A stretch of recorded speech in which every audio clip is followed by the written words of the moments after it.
오늘 한 교회가 겪고 있는 위기를 해부해 보려고 합니다. 겉으로 보기엔 전혀 상관없어 보이는 세 가지 사건이 있는데요.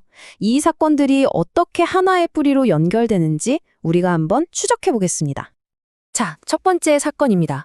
어느 주일 갑자기 예배에서 늘 들리던 피아노 반주가 뚝 끊깁니다.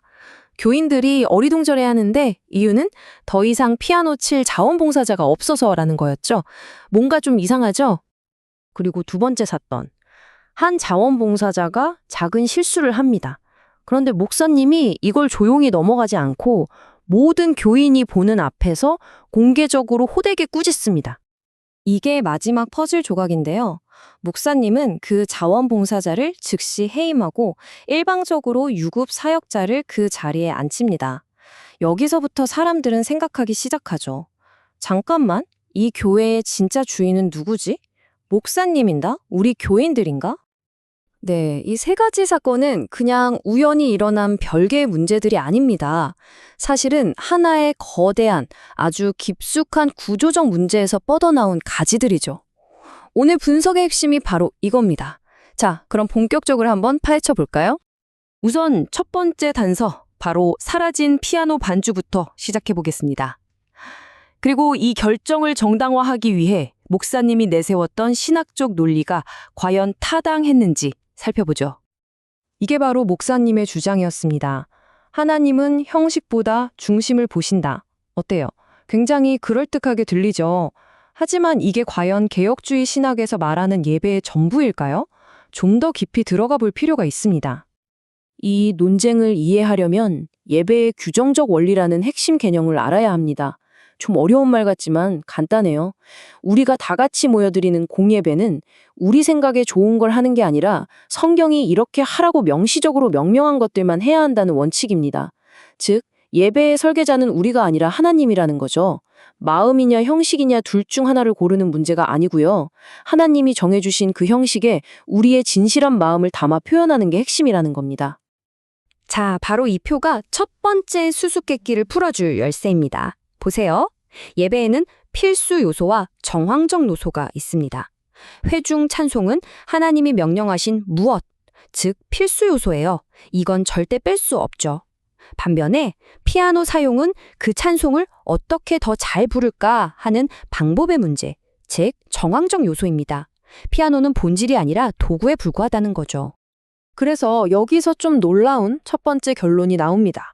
모든 교인이 함께 찬송하는 그 본질을 지키기 위해 피아노라는 도구를 없앤 결정 자체는 신학적으로는 사실 옳은 결정이었다는 겁니다. 하지만 진짜 문제는 그 옳은 일을 처리한 방식에 있었고, 이게 바로 우리를 두 번째 단서로 이끌게 되죠. 자, 이제 두 번째 사건으로 넘어가 보겠습니다. 목사님이 자원봉사자를 공개적으로 질책한 사건이죠. 이 행동이 목사님의 권위관에 대해, 그리고 교인 한 사람 한 사람을 어떻게 생각하는지에 대해 무엇을 보여주는지 한번 집중적으로 살펴보겠습니다. 이 상황을 다시 한번 떠올려 보세요. 핵심은 두 가지입니다.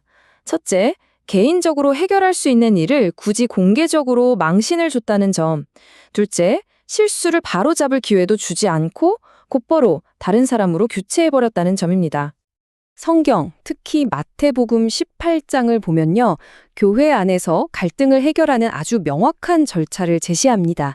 1단계, 먼저 개인적으로 찾아가서 조용히 이야기하고, 2단계, 그래도 안 되면 한두 사람과 함께 가고, 3단계, 최후의 수단으로 교회 리더십에 알리라는 거죠.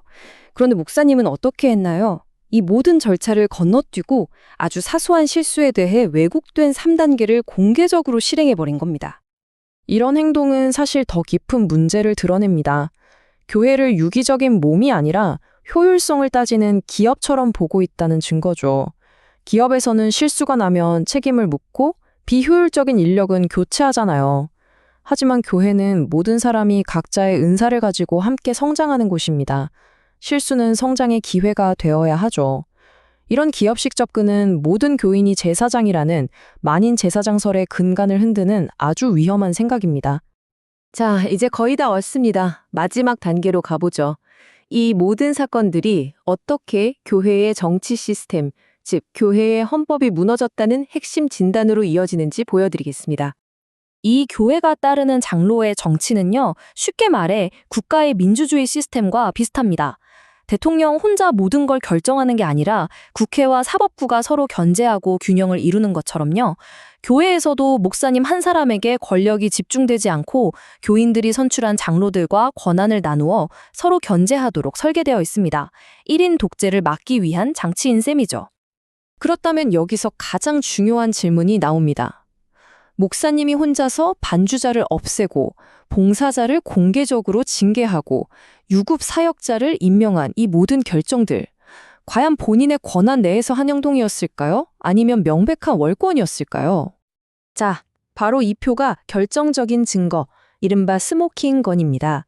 교회 헌법에 따르면요, 교인을 징계하는 권한, 자원봉사자를 세우거나 해임하는 권한, 유급사역자의 직무를 정하는 권한은 모두 목사 개인이 아니라 장로들로 구성된 당회에 있습니다. 결과는 명백하죠. 목사님이 했던 모든 일방적인 조치들은 전부 헌법을 위반한 행위였습니다. 최종 진단입니다. 이 모든 사태의 근본 원인은 개인 간의 사소한 갈등이 아니었습니다. 바로 견제받지 않는 권력, 그리고 그로 인해 발생한 교회의 헌법적 위기였습니다. 교회의 견제와 균형 시스템이 완전히 무너져 내린 거죠. 자, 진단이 나왔으니 이제 처방전을 봐야겠죠? 그렇다면 이 문제를 어떻게 해결해야 할까요? 해법은 감정적인 대립이 아닙니다. 무너진 헌법적 질서를 다시 바로 세우는 데 있습니다. 다행히도 교회법은 이런 상황을 위한 명확하고 합법적인 절차를 마련해 두고 있습니다. 첫째, 장로 중 한 사람이 당회에서 공식적으로 이 헌법 위반 문제를 제기해야 합니다. 둘째, 그 내용은 반드시 공식 회의록에 남겨야 하고요. 셋째, 만약 당회가 이 문제를 뭉개고 해결하지 않는다면 교인들은 그 상급 기관인 노회나 총회에 정식으로 문제를 제기할 수 있습니다. 감정 싸움이 아니라 법과 절차에 따라 해결하는 거죠. 이 이야기는 단순히 한 교회의 문제를 넘어서 우리 사회 모든 조직에 중요한 교훈을 줍니다. 한 사람의 카리스마에 의존하는 리더십이 얼마나 위험한지, 명문화된 규칙, 즉 헌법이 왜 중요한지, 그리고 우리가 뽑은 대표들이 감시와 견제의 책임을 다해야 한다는 것을 보여주죠. 갈등 해결을 위해서는 정해진 절차를 따르는 게 얼마나 중요한지도요. 마지막으로 이 질문을 던지면서 마무리하고 싶습니다. 교회든, 회사든, 국가든 그 헌법의 수호자들이 제 역할을 하지 않을 때 그 거대한 권력을 견제할 수 있는 최후의 보루는 과연 무엇일까요? 우리 모두가 한 번쯤 깊이 생각해 볼 문제입니다.